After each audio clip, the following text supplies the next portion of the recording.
Tumanggid ang kalipay nga nabatsyagan sa mga pumuluyo halin sa apat ka mga barangay sa syudad sang Iloilo. Sang makabato ng mga inisang tag-3 ka kilo nga bugas nga may upod nga mga noodles, dilatas kag mga utanon sa adlaw mismo sang kaadlawan sang Chief Executive Officer o kon CEO sang Radyo Bandera Network sang gintalikdan nga Mayo 17, 2021. Lakip sa mga ginpanghatagan ng mga pumuluyo sa Barangay San Isidro La Paz, Taytay Zone 2 Haro, West Habog-Habog sa Molo, kag Barangay Kalahunan sa distrito sang Mandurriao. Sa kabilugan, may yara sang 400 tanan ka mga beneficiaries ang nakabaton sa mga nasambitan nga ayuda. Madumduman nga nauna na nga ginpatigayon sang Radyo Bandera Iloilo ang pop-up community pantry sa 3 tanan ka mga barangay sa syudad, kung sa diin sa kabilugan masobra ni libo na ka mga pumuluyo ang nakabaton. Upod sa mga nakipagbuylog sa Radyo Bandera amo ang EMR Raptor, Radyo Bandera Fans Club kag Radyo Bandera Iloilo staff. Para sa pila ka mga pumuluyo nga nakabaton sang gamay nga ayuda, dako na nga makabig agud masustenera ang ila kinahanglanon sa pang-adlaw-adlaw nga tanan. Salamat sa Radyo Bandera. Happy birthday, Doc Ramel.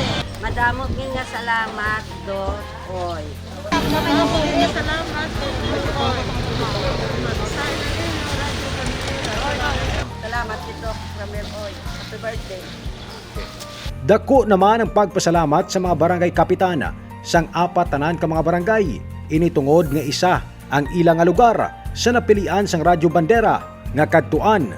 Isa na diri si Barangay Captain Efrain Tagaytayan sang Barangay Kalahunan sa Mandurriao, kung sa diin kalabanan sa mga natagaan amo ang mga residente nga nagapamasura na lang agud may maibakal sang ilang mga kinahanglanon.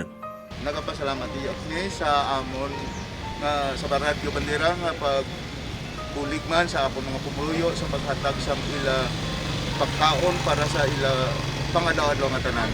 Madamo yung salamat kag ila binagid sa inyong presidente kay Doc Ramel Oy nga nabulig man diri sa amon barangay. Madamo yung salamat kag may magaluan sa inyong tanan. Siyempre nyo, wala pa mo nakabot, no? Daw excited na nga akong mga pumuluyo.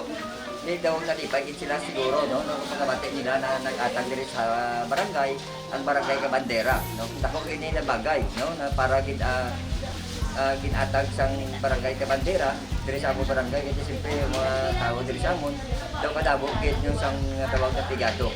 So dako gid na pagpasalamat sang Taytay Sunto sa barangay ka Bandera. Labi na gid sa kay Dr. Oy, no? Kapasalamat kini nito, happy birthday gid sa tanan mo naging imo diri subong sa among barangay. Kag subaybayan gid namon ang barangay ka Bandera subong gid na kung anong mandok ang kinahanglan mo sa amon gamay na bagay na makabulig ang barangay, masiporta kami sa barangay ka Bandera. Ginapasalamatan man sang Radyo Bandera Iloilo Station Manager ang mga sponsors kag ilabi na gid ang CEO sang Radyo Bandera nga si Dr. Ramil Uy sa iya hamili nga bulig sa mga labing kubos nga mga kauturan. Agud ihatag naton ang aton sini gamay nga Pasko halin sa kaaluan sang aton sini nga CEO sang Radyo Bandera Western Visayas nga si Dr. Ramil Uy. Para sa special report, ini naman si Kabanderang Ray Espeha Umalay. Nagabandera sang matudtod nga serbisyo publiko kag kalingawan sa Iloilo Radyo Bandera.